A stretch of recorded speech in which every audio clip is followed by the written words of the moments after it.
तो ये वर्ष में उन लोगों को सबसे ज्यादा ताकत मिलेगी, उन कुंडलियों को, उन राजनेताओं को विश्व पटल पर 12 की 12 राशियों को 2025 में किसकी पूजा करनी चाहिए कि जिससे आपकी किस्मत, आपके एक फल मिले, अच्छा फल मिले 2025 के अंदर। पॉलिटिक्स की दृष्टि से जो है कैसा रहने वाला है वर्ष, जो कि अभी दिल्ली में भी चुनाव आने वाले हैं। जी जी जी। तो ये आम आदमी पार्टी बनी रहेगी या फिर? तो यहाँ मंगल शनि के इस खप्पर योग के कारण विनाशकारी परिस्थितियां पैदा होती हैं। शेयर मार्केट जो है उसमें अगर लोग जो इन्वेस्टमेंट कर रहे हैं, पैसा लगा रहे हैं इस साल के अंदर, वो कितना उसमें शेयर मार्केट में उतार चढ़ाव देखने को मिल सकता है? कोई ऐसा सेक्टर जो कि बूम करेगा यूट्यूब के अंदर, सोशल मीडिया के अंदर, वो उसके बारे में आप थोड़ा बताइए। भाई जो एक्टर एक्ट्रेस है, ये इसमें क्या लगता है इस फील्ड के अंदर कि कौन एक्टर या एक्ट्रेस जो है इस बार आपको लगता है 2025 में उसका सितारा बहुत बुलंदी पे अचानक पहुंचेगा? हम लोगों को एक कौन सा जनरल उपाय करना चाहिए इस 2025 के अंदर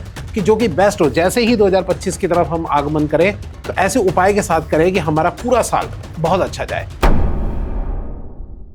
साल 2025 कैसा जाने वाला है, एक जनरल प्रेडिक्शन अगर आपको जानने में जरा भी इंटरेस्ट है तो इस पॉडकास्ट के साथ आप अभी से जुड़ जाइए, क्योंकि आज हमारे गेस्ट एक बार फिर आए हैं, मनविंदर रावत जी। जी हाँ, वो एक अच्छे एस्ट्रोलॉजर, एक अच्छे यूट्यूबर है जो कि हमें बताने वाले हैं कि 2025 में शेयर मार्केट में क्या होगा, एक्टर्स कौन सा ऊपर जाएंगे, कौन नीचे आएगा, किसका तलाक होना संभव है, ये सारी बातें इस पर की जाएगी। और राजनीति, पॉलिटिक्स में कैसा उतार चढ़ाव आने वाला है, ये सब बातें इस पॉडकास्ट में होने वाली है। तो अगर आपका इंटरेस्ट है तो जुड़ जाइए इस पॉडकास्ट के साथ और वीडियो को अभी से लाइक, कमेंट, शेयर, चैनल को सब्सक्राइब और हाँ, नोटिफिकेशन का बेल जरूर ऑन कर लीजिए ताकि ऐसे interesting the Vikas podcast show के एपिसोड आप लोगों से मिस ना हो जाए। चलिए स्टार्ट करते हैं आज का एपिसोड।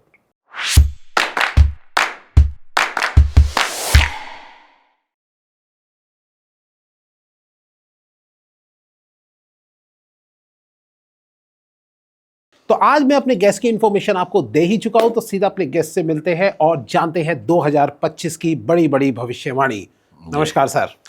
नमस्कार, कैसे हैं विकास जी? बहुत बहुत अच्छा हूं सर, आप कैसे हैं सर? मैं बिल्कुल ठीक हूँ। 2025 आ ही गया है। आपको बहुत बहुत शुभकामनाएं, आपके सभी दर्शकों को जी बहुत बहुत हार्दिक शुभकामनाएं हमारी तरफ से भी सर आपको। बहुत बहुत। तो सबसे पहले आज हम थोड़ा 2025 की जनरल प्रेडिक्शन के ऊपर थोड़ा बात करते हैं, ठीक है? अब मैं सबसे पहले आपसे जानना चाहूँगा कि क्या 2025 जो आ रहा है, आपको जहाँ तक कि स्टार वगैरह जैसे आप देखते हैं, तो उसमें आपको क्या लगता है, कोई बड़ी घटना, कोई घटना घट सकती है? उसके बारे में थोड़ा कुछ बताइए। देखिए, ऐसा है, वर्ष 2025 जो रहेगा, इसके राजा और मंत्री दोनों सूर्य ही हैं। अब सूर्य एक इगोइस्ट प्लैनेट भी है और सूर्य एक ताकतवर प्लैनेट भी है और इसमें गुस्सा भी है और सूर्य सत्ता का सुख भी देता है। बट क्योंकि दोनों ही डिपार्टमेंट सूर्य के पास है और शनि ग्रह का भी ट्रांजिट होगा, अच्छा, तो इस जो अगला वर्ष है 2025, जो विक्रम संवत 2082 रहेगा, जो कि अप्रैल से स्टार्ट होगा, तो इस टाइम पीरियड में क्या होने वाला है आगे भविष्य के अंदर, आपस के जो कलह कलेश है ना, वो बढ़ेंगे। अच्छा जी, शनि के परिवर्तन से, शनि के परिवर्तन से जो भौगोलिक स्थिति और साथ में जो भूलोक भविष्यवाणियां हैं, उसके अंदर आपस में कलह कलेश देशों के बीच में बढ़ेंगे। अच्छा, आपस में फाइनेंशियल इश्यूज, ये जो मुद्दा है ये काफ़ी बड़ा बनेगा और नए नए गठबंधन या नए नए जो परेशानियां हैं, आरोप प्रत्यारोप वाली जो राजनीति है, उसका जो उदय है वो कहीं ना कहीं देखने को मिलेगा। और राजनीति के अंदर भी काफ़ी ज़्यादा उलट पुलट का मतलब है कि ये पार्टी इसने छोड़ दी, वहाँ चला गया, उधर का कोई बड़ा पॉलिटिशियन इस पार्टी के अंदर आ गया। इस तरीके की जो ग्रह स्थितियां हैं वो वर्ष 2025 में काफ़ी ज़्यादा देखने को मिलेंगी राजनीतिक दृष्टिकोण से। अच्छा, मैं आपसे यही अगला पूछना चाह रहा था कि पॉलिटिक्स की दृष्टि से जो है कैसा रहने वाला है वर्ष, जो कि अभी दिल्ली में भी चुनाव आने वाले हैं। जी जी जी। तो ये आम आदमी पार्टी बनी रहेगी या फिर कुछ चेंज का कुछ है? देखिए, जिस तरीके से भारत की कुंडली है और जिस तरीके से अभी भारतीय जनता पार्टी के स्थापना दिवस की जो कुंडली है, क्योंकि स्थापना से ही कुंडली को मान लिया जाता है प्रेडिक्शन के पॉइंट ऑफ व्यू से, जी तो वर्तमान में इस चीज़ को कहा जा सकता है कि आगे आने वाले समय में काफ़ी ज़्यादा चांसेस हैं वर्ष 2025 में कि भारतीय जनता पार्टी को बहुमत मिले। ओके फरवरी के बाद यदि चुनाव होते हैं, मार्च में अप्रैल के आसपास यदि ये नतीजे घोषित होते हैं, तो काफ़ी संभावनाएं ऐसी मुझे नज़र आ रही हैं कि आम आदमी पार्टी को काफ़ी लॉस होगा अच्छा और भारतीय जनता पार्टी काफ़ी अच्छा गेन करती हुई नज़र आ रही है। ओके मतलब इस बार आम आदमी पार्टी जो है पलट जाएगी, इस बार आम आदमी पार्टी को गेन मिले। अच्छा वैसे मैं आपसे एक नॉर्मल पूछना चाहूँगा, ये जो 2025 है ये बेसिकली किसके लिए ईयर है? जैसे कि फॉर एग्जांपल हम कहें कि मंगल का ईयर है या किसका है ये? न्यूमरोलॉजी के हिसाब से मंगल का ईयर है, अच्छा अंक ज्योतिष के हिसाब से आपने अगर सुना हो तो 2025। बट जो देखिए हमारे जो वर्ष होते हैं वो कभी 1 जनवरी से शुरू नहीं होते, हमारे तो संवत से चलता है ना। हमारे तो अप्रैल से हमारा साल शुरू, मतलब हमारा साल तब शुरू हो जाता है एक तरीके से सूर्य ने 12 भावों में परिक्रमा कर ली। अच्छा जब हमारे नवरात्रे प्रारंभ होते हैं, नया वर्ष हमारा नया विक्रम संवत चालू हो जाता है, तो ये जो वर्ष है ना बेसिकली ये सूर्य का वर्ष है आगे आने वाला। ओके इसमें सबसे ज़्यादा प्रभाव सूर्य का ही देखने को मिलेगा। तो ये वर्ष में उन लोगों को सबसे ज़्यादा ताकत मिलेगी, उन कुंडलियों को, उन राजनेताओं को, विश्व पटल पर पूरे अगर ग्लोबली देखें तो उन पॉलिटिशियनों को सबसे ज़्यादा ताकत मिलेगी जो एक डिक्टेटरशिप वाली विचारधारा में काम कर रहे हैं, या जो सूर्य से डोमिनेटिंग प्लैनेट वाले कुंडलियाँ जिनकी होंगी, अच्छा जैसे जो सिंह राशि वाले होंगे, या जो मेष लगन वाले होंगे, या सिंह लगन वाले जो होंगे उन लोगों को अच्छा लाभ प्राप्त होगा, या कर्क लगन वाले होंगे, ऐसी कुंडलियों वाले जो हैं वो अच्छा रूल करेंगे। तो बेसिकली ये जो वर्ष आगामी है ये पॉलिटिशियंस का है, अच्छा ये बड़े अधिकारियों का है, ये बड़े अफसरों का है, गवर्नर्स का है, बड़े बड़े बिजनेस जो टाइफून है उनका है, ऐसे ऐसे लोगों का ये वर्ष दिखाई देगा क्योंकि सूर्य राजा है, मंत्री भी सूर्य है। ओके यानी कि उथल फुथल तो इस वर्ष में आगे मुझे नजर आ रही है। अच्छा जब सूर्य, 2 लोग खड़े हो एक दूसरे के सामने और दोनों ही ईगोइस्ट हो, जी तो वहां पर जो होती है काफी संभावना हो जाती है युद्ध की, लड़ाई की, झगड़े की। एक सॉफ्ट हो दूसरा गर्म हो तो वो कहीं ना कहीं मैनेज हो जाता है प्लस माइनस। जी तो इस वर्ष 2025 में ऐसे योग दिखाई दे रहे हैं कि जिसमें परेशानियां बढ़ेंगी, यानी कि उसमें फाइनेंशियली भी बढ़ेंगी, इसमें राजनीतिक तौर पर भी बढ़ेंगी, अच्छा और इसमें विदेशी ताकतें जो हैं वहाँ से भी परेशानियां नई नई खड़ी हो सकती हैं अलग अलग कंट्रियों के माध्यम से। यानी कहने का मतलब है कोई युद्ध की संभावना वगैरह भी है? हाँ, देश की? युद्ध जैसी संभावनाएं भी बन सकती हैं, क्योंकि देखिए वर्ष 2025 में एक खप्पर योग बन रहा है। कौन सा योग बन रहा है? खप्पर। ये क्या होता है? ये खप्पर योग होता है जो कि चैत से और ज्येष्ठ मास में बनेगा, यानी कि लगभग 15 मार्च से लेकर के और 11 जून तक। अच्छा जिसमें इस योग के अंदर क्या होगा कि एक तो 5 शनिवार पड़ेंगे, यानी कि जो मैंने टाइम पीरियड बताया है, और 5 ही इसमें मंगलवार पड़ेंगे। अच्छा तो अगर 5 शनिवार पड़ जाएं, 5 मंगलवार पड़ जाएं और वो भी क्रम अनुसार, तो एक खप्पर योग बन जाता है, यानी कि मंगल शनि का एक तरीके से योग बन गया। ओके तो मंगल सेनापति, शनि सेना, तो मंगल और जब ये शनि का आपस के अंदर, यानी कि सेना और सेनापति खड़े हो गए, जैसे पाकिस्तान के अंदर हुआ, सेना ने तख्ता पलट कर दिया, जी है ना जी, और अपने हाथ में कमान ले अपने ली। हाथ में कमान ले। तो ऐसे ही अभी हमारे यहाँ पड़ोसी मुल्क के अंदर हुआ। तो क्या होता है कि जो सेनापति होता है वही विद्रोह कर देता है। तो यहाँ मंगल शनि के इस खप्पर योग के कारण विनाशकारी परिस्थितियां पैदा होती हैं, और इस खप्पर योग के अंदर जलवायु परिवर्तन होता है, यानी कि कहीं ना कहीं जो जल है वो डिस्टर्ब होता है। इस खप्पर योग के अंदर भीषण गर्मी, क्योंकि मंगल अग्नि कारक प्लैनेट है, अग्नि तत्व प्रधान ग्रह है, तो भीषण गर्मी का प्रकोप बढ़ता है, जलवायु जल अनबैलेंस होता है, और साथ में युद्ध, अकस्मात घटनाएं, भूकंप जैसी घटनाएं, आंतरिक विद्रोह, आंतरिक कलह, ऐसी जो चीज़ें होती हैं ये काफ़ी प्रबलता के साथ में बाहर निकल के आती हैं। इसको बोलते हैं खप्पर योग। ओके। और ये खप्पर योग इस बार 2 बार बनेगा वर्ष के अंदर।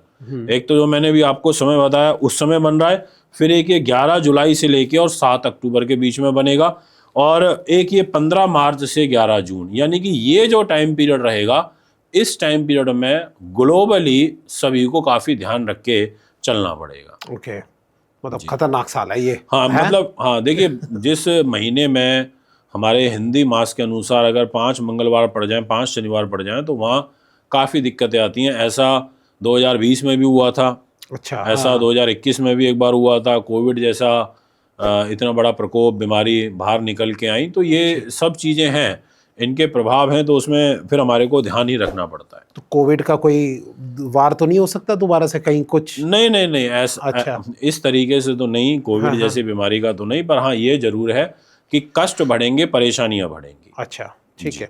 अच्छा, मैं एक दूसरा सवाल पूछना चाहता हूँ आपसे कि शेयर मार्केट जो है उसमें अगर लोग जो इन्वेस्टमेंट कर रहे हैं, पैसा लगा रहे हैं इस साल के अंदर, वो कितना उसमें शेयर मार्केट में उतार चढ़ाव देखने को मिल सकता है? और हमारे चैनल ने एक्सक्लूसिवली गिव अवे, जी हाँ, गिव अवे स्टार्ट किया है आप सब लोगों के लिए। जी हाँ, जो आज के हमारे गेस्ट आ रहे हैं, उन गेस्ट के साथ अगर आपको पर्सनल रीडिंग चाहिए, ठीक है, पर्सनल रीडिंग वो भी 1 हफ्ते के बाद आपको मिलेगी। जी हाँ, पहले आपको गिव अवे को जीतना पड़ेगा। कोई 2 कंटेस्टेंट हम चुनेंगे जिनकी पर्सनल रीडिंग कराई जाएगी आज के हमारे आए गेस्ट के साथ। उसके लिए आपको क्या करना है, सिंपल बात करनी है आपको कमेंट में अपना कोई भी क्वेश्चन लिख लेना है और hashtag the Vikas podcast show उसमें जरूर लिखना है। स्पेलिंग बिल्कुल ठीक से लिखेगा जो हमारे चैनल की स्पेलिंग है। और इसके साथ आपको क्या करना है, वीडियो के बीच में ही एक गिव अवे कोड करके लिखा होगा, गिव अवे कोड। उस कोड को आपको हमारे इंस्टाग्राम पे पर्सनल डीएम करना है उस कोड को, और साथ में इंस्टाग्राम को फॉलो भी कर लेना है। लिंक आपको डिस्क्रिप्शन में दिया हुआ है। तो जल्दी जल्दी स्टार्ट कर दीजिए गिव अवे। हम लोग चुनेंगे जो बेस्ट अच्छे कमेंट होंगे उसको ही हम चुनेंगे। तो जुड़ जाइए अभी से इस पॉडकास्ट के अंदर और अभी गिव अवे को जीतने के लिए तैयार हो जाइए। ठीक है, मैं आपके इस प्रश्न का भी उत्तर देता हूं, पर उससे पहले एक चीज और मेरे माइंड में आई, मुझे लगा कि वो आपको बता देना चाहिए कि 12 जून से लेकर के और 10 जुलाई, ये अभी सभी दर्शक नोट भी कर लें, 12 जून से लेके 10 जुलाई इस टाइम पीरियड में ना एक काल सर्प दोष बनेगा। अच्छा। और इस काल सर्प दोष के कारण धन की हानि होती है, साथ में शारीरिक रूप से हानि होती है। तो ये जो चीज़ है ना, इसका विशेष रूप से ध्यान करते हुए चलना होगा। अब वो ग्लोबली सारे पॉलिटिशियंस को भी ध्यान रखना पड़ेगा, क्योंकि यहाँ पर राज्यों में परिवर्तन होते हैं इस कालसर्प दोष में। इस कालसर्प दोष के अंदर हिंसा जैसी जो घटनाएं हैं वो यहाँ पर बन जाती हैं, और शीत युद्ध जैसे भी हालात बनते हैं अगर इस तरीके से कालसर्प दोष बनता है तो। एक इस टाइम पीरियड का ध्यान रखना होगा।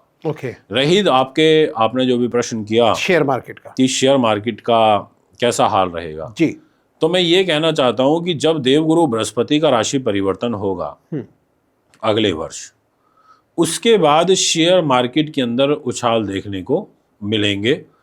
शेयर मार्केट अप पोजीशन में आएगी और काफ़ी अच्छी अप होगी। अच्छा। बट एक ये होता है कि शेयर मार्केट कॉन्टिन्यूसली बहुत ऊपर उठ रही है, एक ये होता है कि शेयर मार्केट का ग्राफ ऐसे चल रहा है, फिर थोड़ा डाउन आया, फिर ऐसे एकदम अप हुआ, फिर थोड़ा डाउन आया, फिर एकदम से नीचे डाउन आया। फिर तो शेयर मार्केट की में अस्थिरता देखने को मिलेगी पहले 5.5 महीने वर्ष 2025 में। अच्छा। और उसके बाद आगे ये थोड़ा स्टेबल होकर के चलने लगेगी जब जुपिटर का ट्रांजिट हो जाएगा। जुपिटर जब अपनी राशि को देखने लगेगा तो जो सोने से रिलेटेड सेक्टर जो होते हैं उसमें काफ़ी अच्छे उछाल देखने को मिलेंगे शेयर बाजार में। जो लोग इंस्टीट्यूशन रिलेटेड वर्क करते हैं, ऐसे जो शेयर सेक्टर्स हैं वो काफ़ी अच्छा बूम कर सकते हैं। ये मैं आपसे कहना चाहूँगा। जितना भी विशेष रूप से जो spare parts related share market है वो यहाँ पर काफ़ी ऊपर उठ सकती है, और आईटी सेक्टर जो है वो काफ़ी अच्छा ऊपर उठ सकता है शेयर बाज़ार के अंदर। ऐसे योग यहाँ पर दिखाई दे रहे हैं। फार्मा सेक्टर है वो काफ़ी अच्छा ऊपर उठ सकता है आगामी वर्ष में, ऐसे योग यहाँ पर दिखाई दे रहे हैं। तो शेयर बाजार कहने का मतलब ये है कि पहले 5.5 महीनों के ये थोड़ा कंपैरेटिवली changes होता बाद रहेगा। में ज़्यादा अच्छा रहेगा, पर शुरू के 5.5 महीनों में भी एक ऐसा टाइम पीरियड भी आएगा 29 मार्च के बाद जब एकदम से बहुत अच्छा बूम मारेगा, अच्छा। फिर डाउन होगा। ओके, मतलब उतार चढ़ाव है इस साल के अंदर। हाँ, उतार चढ़ाव है शेयर बाजार के अंदर, ऐसा ग्रह स्थिति कहती है। अच्छा, प्राकृतिक आपदा के बारे में कुछ आपको आइडिया है कि भाई प्राकृतिक आपदा कैसी हो, कोई तेज भूकंप, बाढ़, ऐसा कोई खतरा? हाँ, ऐसा खतरा जो है वो बिल्कुल यहाँ पर बनता हुआ नजर आ रहा है। वाह। और जैसा मैंने भी आपको बोला, एक खप्पर योग बनेगा जो, इस खप्पर योग के अंदर ऐसे योग बन रहे हैं। और जो मैंने श्रावण का मास बताया आपको, यानी कि जो 11 जुलाई से और 9 अगस्त तक चलेगा, इस टाइम पीरियड के अंदर भी इसमें भी आपको ध्यान रखना पड़ेगा, क्योंकि 5 शुक्रवार पड़ेंगे और 5 शनिवार होने से, अच्छा। और जो मंगल शनि है इनके मध्य योग बनने से, ओके। यानी कि एक दूसरे से इनका योग बनेगा, षडाष्टक दोष बनेगा, जिसके कारण इस टाइम पीरियड में एक तो प्राकृतिक आपदाओं का खतरा यहाँ पर मुझे नज़र आ रहा है, ये मैं आपसे कहना चाहूँगा।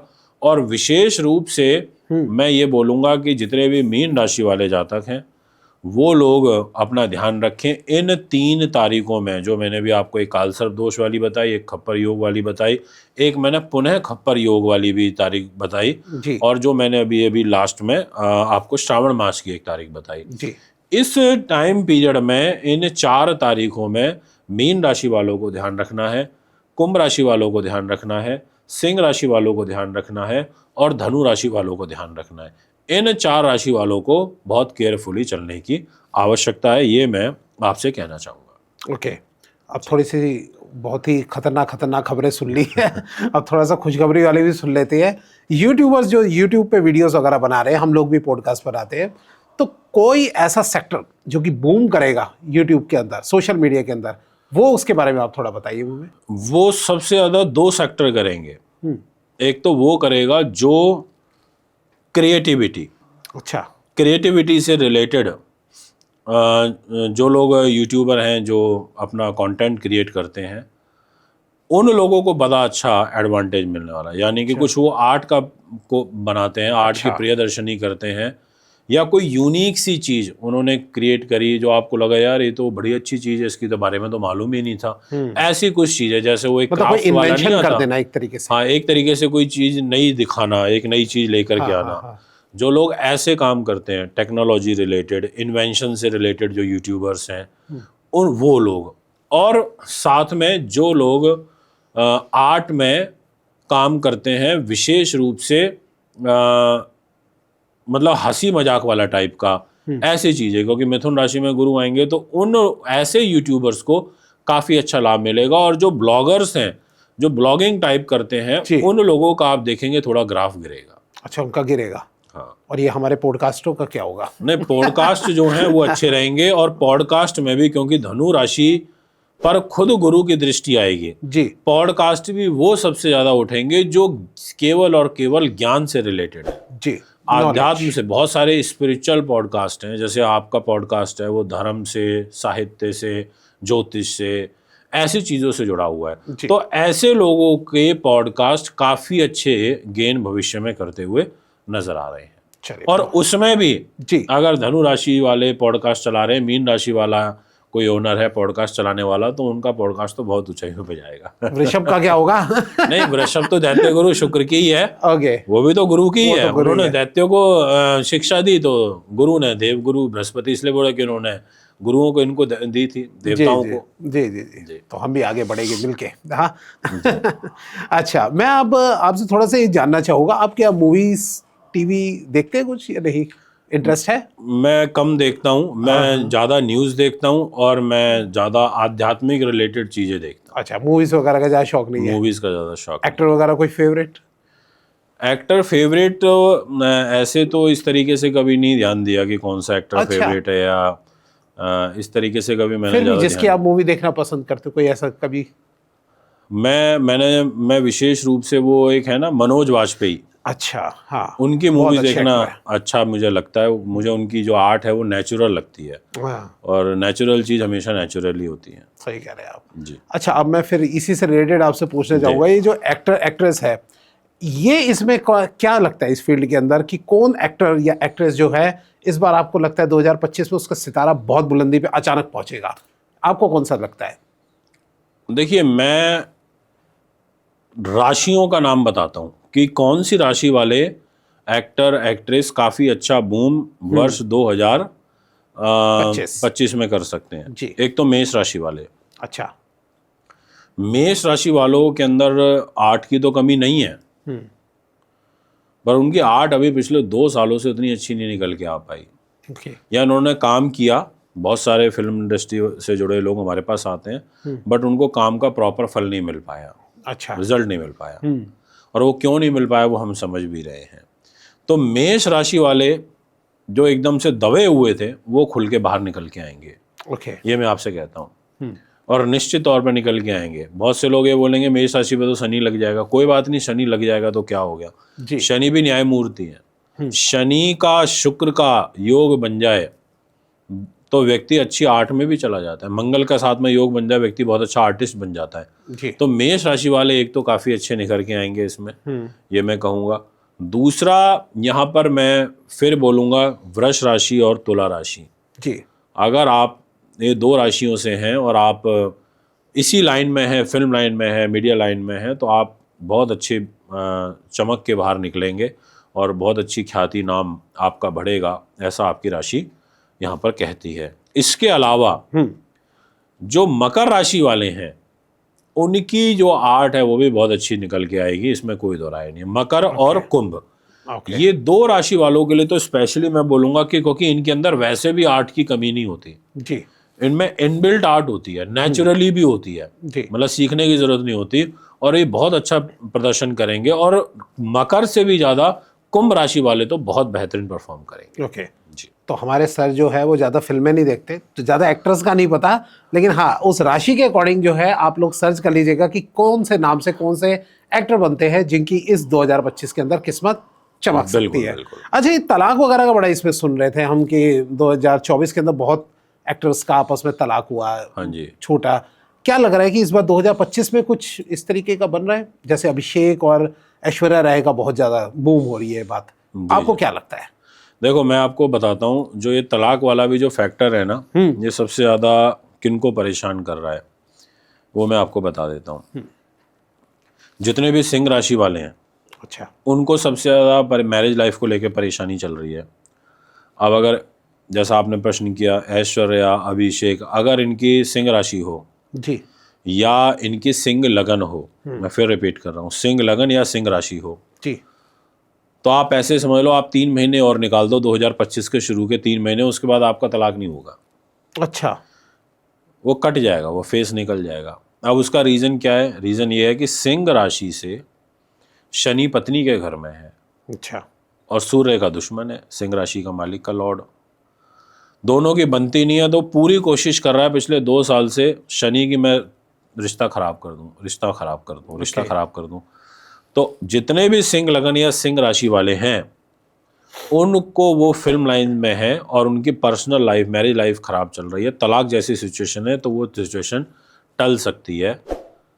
देखिए, बाकी कुंडली के ग्रहों का रोल अलग होता है, Right. वो एक पर्सनल कंसल्टेशन हो जाती है, बट इन जनरल एक प्रेडिक्शन में दे रहा हूँ, तो यहाँ पर ये संकट टल सकता है अप्रैल मंथ से। जी, दूसरी चीज बहुत महत्वपूर्ण जो आपको यहाँ पर देखनी होगी, तुला लगन वाले, जितने भी तुला के लगन के हैं या फिर तुला राशि के हैं, जी, आप फिल्म लाइन में हैं और आपकी तलाक जैसी सिचुएशन बनी हुई है, या आप लिव इन रिलेशनशिप के अंदर रह रहे हैं, ओके, आपका मैरिज लाइफ वाला घर या लिव इन रिलेशनशिप वाला घर काफ़ी तकरारबाजी में चल रहा है पिछले 8-9 महीने, 6 महीने से तो स्पेशली, यानी कि मई 2024 से तो ज़्यादा ख़राब चल रहा है। जी, तो आप नोटिस करेंगे कि आपका अगले साल 2025 में अप्रैल मंथ से ये प्रॉब्लम शॉर्ट आउट हो जाएगी। अच्छा, रीज़न बता देता हूँ। तुला लगन से शनि महाराज बैठे हैं 5th हाउस में, लव लाइफ के घर में। ओके। और वहां से वो तीसरी दृष्टि से नीच राशि को देख रहे हैं, पत्नी के घर को, यानी कि 7th हाउस को देख रहे हैं। इसका मतलब ये हुआ कि आपकी मैरिज लाइफ खराब होने का कारण कोई तीसरा व्यक्ति बन रहा है, जी। यानी कि कोई एक्स्ट्रा मैरिटल अफेयर आपका चल रहा है, वहां बैठ के शनि पत्नी को देख रहे हैं या पति को देख रहे जी। हैं, तो मैरिज लाइफ को खराब करेंगे। अब जैसे ही शनि की दृष्टि ये हटी पत्नी के घर से, तीसरी दृष्टि हटी या पति के घर से हटी, आपका मैटर सॉर्ट आउट। ओके। यानी कि अप्रैल के बाद तुला वालों को मेजर रिलीफ मिलेगा। ये मैं आपको डैम श्योर होके बोल रहा हूं। यानी कि पहले 3 महीने जो है सही से गुजर जाए और उसके बाद जी। अगर आप मीन लगन के हैं या मीन राशि के हैं, मैं 100% बोलता हूं आपको अभी यहाँ इस मंच से, मैंने सिंह वालों के लिए भी बोला, मैंने तुला वालों के लिए बोला और मैं मीन वालों के लिए भी बोलता हूं कि अगर आप मीन वाले हो तो आप ज़रूर हमारे को कमेंट करना हमारे द विकास पॉडकास्ट शो में, हमारी इस वीडियो के रिलीज़ होने के बाद। आप मीन वालों, आपको मेरी लाइफ में बड़ी दिक्कत चल रही है, आपकी अपनी पत्नी या पति से नहीं बन पा रही क्योंकि आपकी राशि के अंदर राहु बैठा और पत्नी के घर में केतु बैठा है, 7th दृष्टि राहु की है, मेरी लाइफ नहीं सक्सेस हो पा रही है, दिक्कत आ रही है। ओके। प्रॉब्लम बराबर बनी हुई है प्रॉब्लम। जी। आप देखना जैसे ही ये मई के बाद में ये ट्रांजिट होगा राहु केतु का, आप बोलोगे मैरिज लाइफ ठीक हो गई, ओके। तकरारबाजी ठीक हो गई, जी। आप बोलोगे बहुत बड़ा रिलीफ मिल गया। जी। तो ये 3 राशि वाले, अभी तो केवल मैंने 3 की बात करी जी। है तो और भी, बट 3 वालों को सबसे ज्यादा रिलीफ मिलता हुआ नजर आ रहा है। बाकी मैं आप सब लोगों को बता दूं कि ये जनरल प्रेडिक्शन है, ठीक है। अगर किसी के एक पर्टिकुलर एक बिल्कुल परफेक्ट अगर आपको कुछ चाहिए है तो उसके लिए कुंडली की जरूरत पड़ती है, ठीक है। बट ये जो हो रहा है, ये देश विदेश जो भी हमारे देश के अंदर जो परिस्थितियां हो रही है, उसके बेसिस पे एक जनरल प्रेडिक्शन जो है वो निकाल के दे रहे हैं सर, ठीक है। जी जी। अच्छा, तो अब हम थोड़ा सा आगे बढ़ जाते हैं कि किस भगवान को ज़्यादा खुश करे 2025 के अंदर कि हमारी किस्मत पलट जाए, यानी कि किस भगवान की ज़्यादा पूजा की जाए। देखिए, ये तो वैसे राशियों के हिसाब से मैं आपको बताता हूँ। वैसे इन जनरली तो मैं सब 12 राशि वालों से ये कहना चाहूँगा कि वो सूर्य की ज़रूर पूजा करें। अच्छा।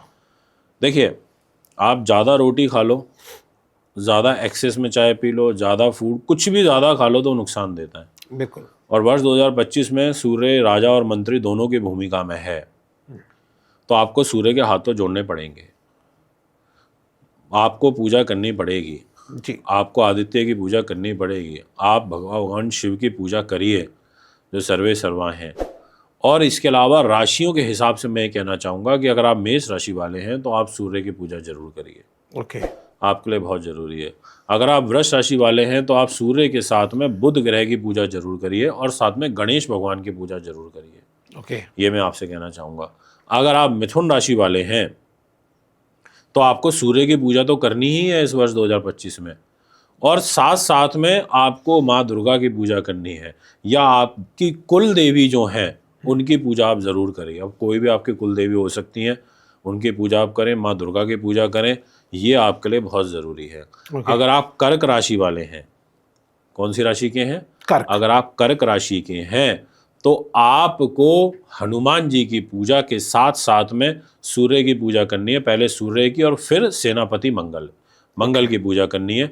ये आप ज़रूर करिए।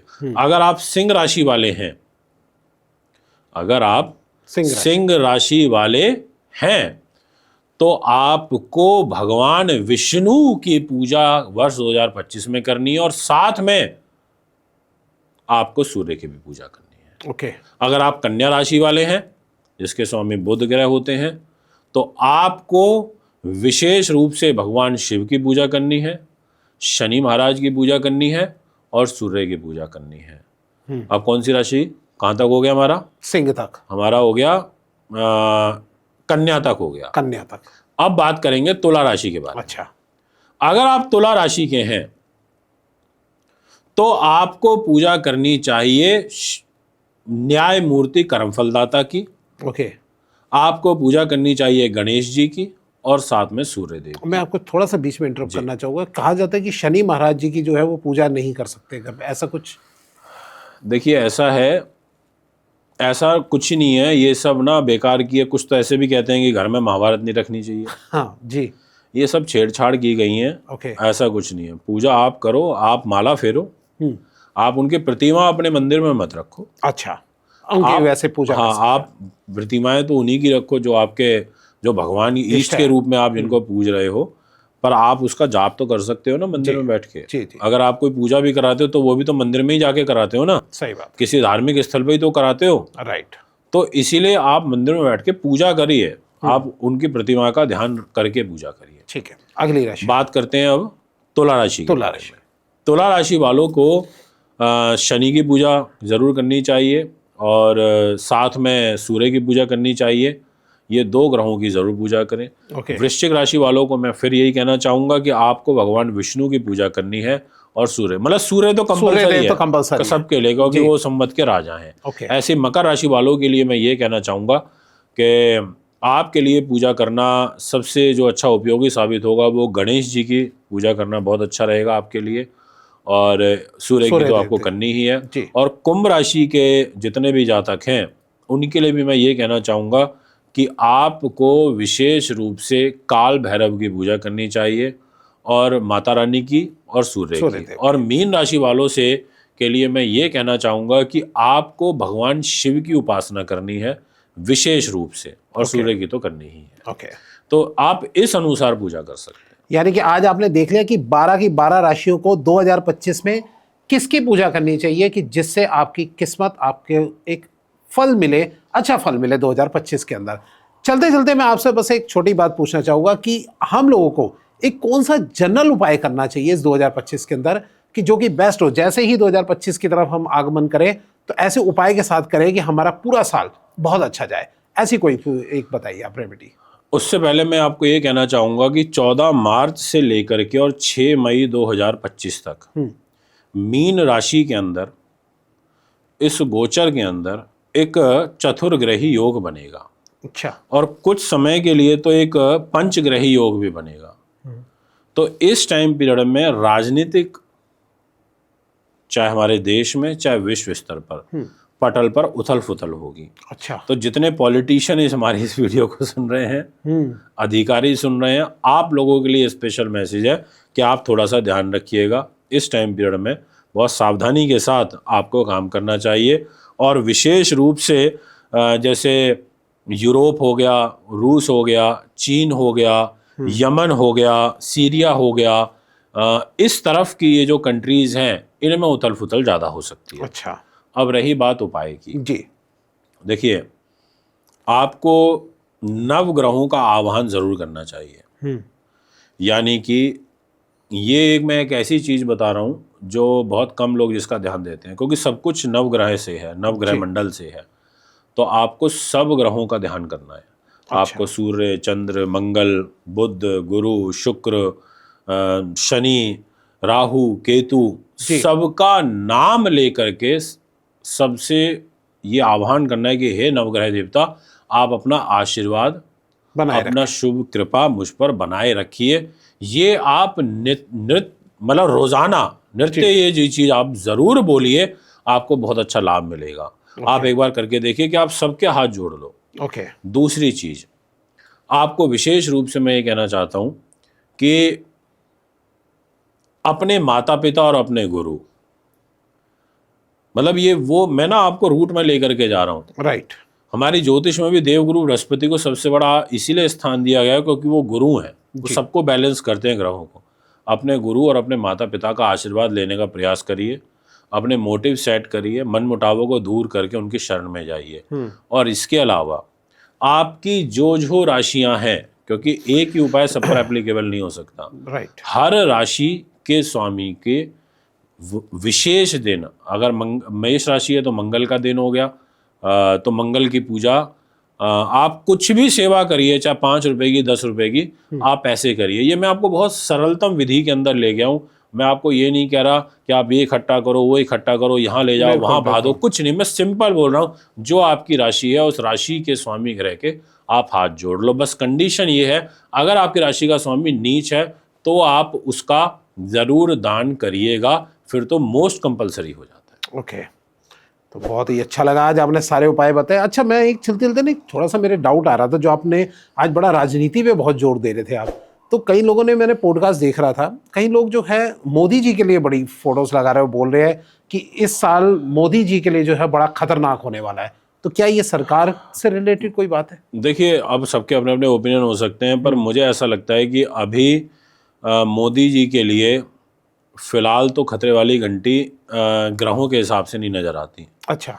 हाँ, मुझे वर्ष 2027 से ज़रूर मुझे लगता है कि खतरा है ओके कुंडली के हिसाब से, जी, पर अभी फिलहाल मुझे फिलहाल अभी कोई ऐसा नहीं लगता।